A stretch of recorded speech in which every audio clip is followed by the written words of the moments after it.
My whole life I've wrestled with the questions of who am I and where do I belong? I feel like I had a pretty normal childhood, but there always felt like something was missing and that I couldn't really find a place that I fit in, whether that be with my friends, with my family, in school. And this really felt like it all culminated as I started to grow up and enter into like middle school and high school. And I remember distinctly in 6th grade standing outside of my classroom at school, screaming at the top of my lungs, cussing one of my friends out. And I just felt bitter, and I felt angry, and I felt alone. I was never raised in the church. The first time I stepped in a church was probably a Catholic church when I was like 4 or 5 years old.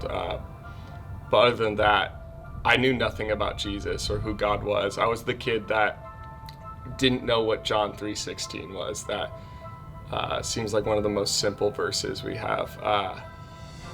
And I happened to meet a pastor when I was in 8th grade, and he invited me to the church for the first time.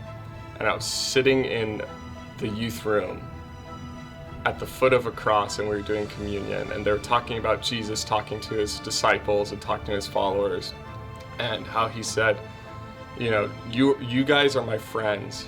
Do this in remembrance of me, because I love you. And I remember just sitting there hearing these words about Jesus for the first time and saying, I want that.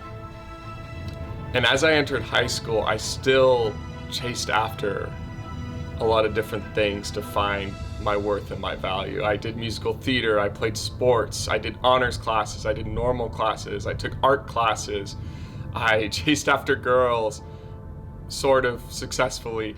I did so many things just to figure out who I was and what my value was.